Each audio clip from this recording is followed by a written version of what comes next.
Hello friends, मैं हूं पूनम और स्वागत करती हूं आपका आपके अपने चैनल जेपीएससी स्पेशल में। फ्रेंड्स, आज के इस वीडियो में हम लोग बहुउद्देशीय नदी घाटी परियोजना के बारे में विस्तार से जानेंगे। इसको हम लोग एक ट्रिक के माध्यम से जानेंगे। मैंने जो ट्रिक लगाया है उससे आपको बहुत ही आसानी से और कम समय में चीजें याद हो जाएंगी। तो चलिए फिर वीडियो को शुरू करते हैं। पहले हम समझते हैं कि बहुउद्देशीय नदी घाटी परियोजना कहते किसको हैं। तो बहुउद्देशीय परियोजना उसको कहते हैं, बहुत सारे उद्देश्यों को ध्यान में रखते हुए बनाई जाती है, उसको बहुउद्देशीय परियोजना कहते हैं। तो आज की वीडियो में हम लोग बहुउद्देशीय नदी घाटी परियोजना के बारे में विस्तार से जानेंगे, जिसमें से पहला है दामोदर नदी घाटी परियोजना। दामोदर नदी घाटी परियोजना सिर्फ झारखंड की ही नहीं बल्कि पूरे भारत की पहली बहुउद्देशीय परियोजना है, जिसको बनाया गया था 1948 में। 1948 में दामोदर नदी की अगर बात करूं तो दामोदर नदी निकलती है लातेहार से और ये झारखंड की सबसे बड़ी नदी है। साथ ही साथ सबसे प्रदूषित नदी भी दामोदर नदी ही है। ये निकलती लातेहार से है और मिलती है हुगली में जाके। ठीक है, तो इतनी बेसिक सी जानकारी दामोदर नदी के बारे में। अब आगे चलते हैं। दामोदर नदी घाटी परियोजना संयुक्त परियोजना है झारखंड सरकार और पश्चिम बंगाल सरकार की। दोनों सरकारें इसे मिलकर चलाती हैं। ये अमेरिका की टेनेसी घाटी परियोजना से प्रेरित है। एक क्वेश्चन भी पूछा जा सकता है, किस परियोजना से प्रेरित है? तो टेनेसी नदी घाटी परियोजना से। इसका मुख्यालय है कोलकाता में। दामोदर नदी घाटी परियोजना के अंतर्गत 8 बड़े बड़े डैम बनाए गए हैं। एक अवरोधक बांध बनाया गया है जो दुर्गापुर में है और 6 जल विद्युत गृह बनाए गए हैं। फिर हम उन 8 बड़े बांध के बारे में एक ट्रिक के माध्यम से जानेंगे, ताकि आपको तुरंत और बहुत ही आसानी से ट्रिक के माध्यम से याद हो जाए। 8 बड़े बांध में 3 बांध जो है वो बराकर नदी पे बनाया गया है, जो दामोदर की सहायक नदी है। ट्रिक है इसका, बालक के माथे में बराबर तेल देना चाहिए। तो बालक से हो गया बाल पहाड़ी, माथे से हो गया माइथन और तेल से हो गया तिलैया। इस तरह बाल पहाड़ी, माइथन और तिलैया 3 बड़े बांध हैं जो बराकर नदी पे बना हुआ है और बराबर से हो गया बराकर नदी। ठीक है, 8 में से 3 बांध बराकर नदी पे बना हुआ है, बाल पहाड़ी, माइथन और तिलैया जो बराकर नदी पे है। ठीक है, अब आगे चलते हैं। दूसरा है दामोदर नदी पे भी 3 डैम बने हुए हैं। इसका ट्रिक है, दामाद जी पंचायत करने बेरमो आए हैं। ठीक है, तो दामाद से हो गया दामोदर नदी, दामाद से बन गया दामोदर नदी और पंचायत से हो गया पंचेत, बेरमो से हो गया बेरमो और आये से हो गया अय्यर। तो इस तरह पंचेत डैम, बेरमो डैम और अय्यर डैम तीनों दामोदर नदी पे बने हुए। ये 6 हो गए और 2 डैम बच गए हैं जो बोकारो नदी पे। इसका ट्रिक है, बोका कोना में है या बोका कोना में बैठा है। ठीक है, तो बोका से हो गया बोकारो, कोना से हो गया कोनार। ठीक है, और ये किस नदी पे है? तो ये बोकारो नदी पे। ये तो 8 बड़े बांधों की बात हो गई। अब आते हैं, इस पर 6 जल विद्युत गृह भी बनाए गए हैं। कौन कौन से?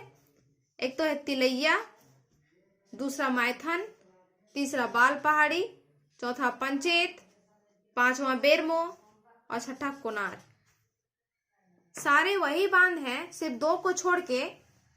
इसमें आपको 6 याद नहीं करने हैं, इसमें आपको 2 याद करने हैं जो नहीं है, बोकारो और अय्यर, जो जल विद्युत गृह नहीं है।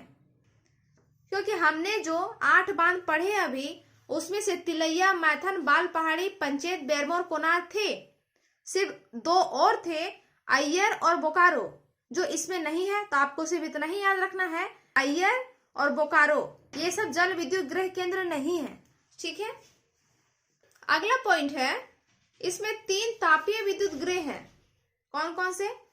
बोकारो, चंद्रपुरा और दुर्गापुर। अब आइए हम स्वर्ण रेखा नदी परियोजना के बारे में जानते हैं।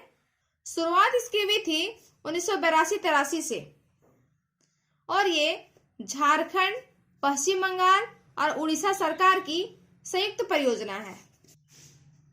नोट में है कि ये विश्व बैंक के सहयोग से चलाई जा रही है। बहुत बहुत इंपॉर्टेंट, कई बार एग्जाम में पूछा जा चुका है कि स्वर्ण रेखा नदी परियोजना किसके सहयोग से चलती है, तो विश्व बैंक के सहयोग से चलती है। बहुत बहुत इंपॉर्टेंट है आपके एग्जाम के लिए। स्वर्ण रेखा नदी पर 3 डैम बने हुए हैं। पहला तो है चांडिल डैम, दूसरा है गोलुडी डैम, तीसरा है ईजा डैम और गजिया डैम। ये बना है स्वर्ण रेखा की सहायक नदी है खरकई नदी, उस पे ईजा बांध और गजिया बांध बना हुआ है। इसमें हम ट्रिक ऐसे लगा सकते हैं कि गोलू की बड़ी इच्छा थी गुजिया खाने की और चांडिल डैम घूमने की। क्यों घूमने की इच्छा थी? तो उसने सुन रखा था कि स्वर्ण रेखा नदी में सोने के कण पाए जाते हैं, उसे देखने की इच्छा थी। ठीक है, तो आप यहां से कोरिलेट कर सकते हैं। स्वर्ण रेखा परियोजना के तहत हुंड्रू जलप्रपात से लगभग 200 मेगावाट विद्युत उत्पादन किया जाता है और दामोदर नदी घाटी परियोजना से 1200 मेगावाट का विद्युत उत्पादन किया जाता है। अब आते हैं हम मयूराक्षी परियोजना में। यह संयुक्त परियोजना है झारखंड और पश्चिम बंगाल सरकार की।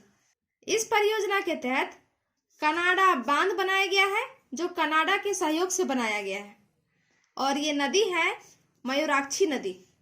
इसी को मसानजोर डैम भी बोला जाता है। अब आते हैं अगले पे, उत्तरी कोयल परियोजना। इस परियोजना के तहत गढ़वा के कुटकू नामक स्थान पर एक बांध बनाया गया है, जिससे गढ़वा जिला और पलामू जिला दोनों को सिंचाई की सुविधा प्राप्त होगी। ठीक है, और उत्तरी कोयल नदी पे मंडल डैम भी बना है।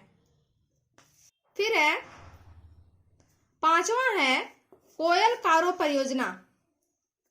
इसे दक्षिणी कोयल नदी और उसकी सहायक नदी कारो नदी पे बनाया गया है, परंतु 2003 में इस परियोजना को बंद कर दिया गया क्योंकि वहां के स्थानीय लोगों ने विरोध करना स्टार्ट कर दिया था। अब हम जानते हैं झारखंड की कुछ प्रमुख सिंचाई परियोजनाओं के बारे में, जिसमें से पहला है दामोदर नदी घाटी परियोजना। नाम से ही है, दामोदर नदी पे बना हुआ है और ये झारखंड और पश्चिम बंगाल सरकार की संयुक्त परियोजना है। दूसरा है स्वर्ण रेखा नदी घाटी परियोजना। ये स्वर्ण रेखा और उसकी सहायक नदी खरकई पे बनाई गई है और ये झारखंड, पश्चिम बंगाल और उड़ीसा तीनों सरकार की संयुक्त परियोजना है। तीसरा है मयूराक्षी परियोजना। ये मयूराक्षी नदी पे ही बना हुआ है और ये झारखंड और पश्चिम बंगाल की संयुक्त परियोजना है। फिर है उत्तरी कोयल परियोजना, जो उत्तरी कोयल नदी पे बना हुआ है और ये गढ़वा जिला में है। फिर है कोयल कारो परियोजना, जो दक्षिणी कोयल और कारो नदी पे बना हुआ है और ये सिर्फ झारखंड सरकार की योजना है। छठा है कोनार सिंचाई परियोजना, जो कोनार नदी पे बनाया हुआ है और ये हजारीबाग, गिरिडीह और बोकारो 3 जिले में फैला हुआ है। अगला है अजय बैराज परियोजना, जो अजय नदी पे है और ये देवघर और दुमका जिले में स्थापित है। 8वां है गुमानी बराज परियोजना, जो गुमानी नदी नाम से ही है और ये साहेबगंज और पाकुड़ में स्थित है। पुनासी परियोजना देवघर में स्थित है, नदी तो बुक में भी नहीं दिया हुआ था। 10वां है अमानत बराज परियोजना, जो अमानत नदी पे है और ये पलामू में स्थित है।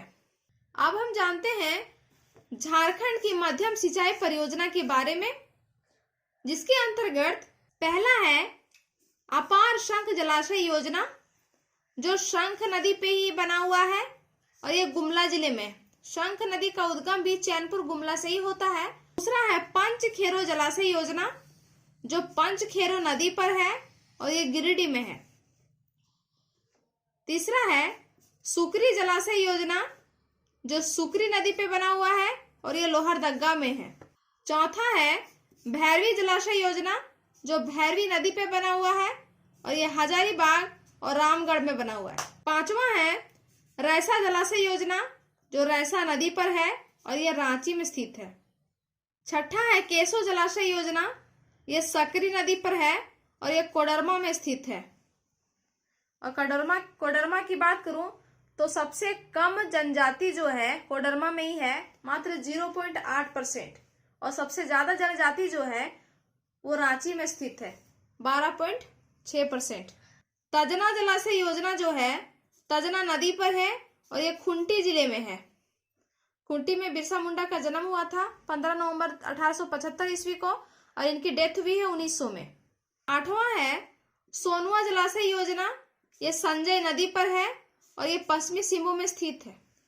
सोनू लड़का का नाम होता है और संजय भी लड़का का नाम होता है, तो सोनू और संजय आप इसको कोरिलेट कर सकते हैं। नौवां है राम रेखा जलाशय योजना जो उत्तयल नाला नदी पर स्थित है और ये सिमडेगा जिले में है। 10वां है बटाने जलाशय योजना जो बटाने नदी पर है और ये पलामू पे स्थित है।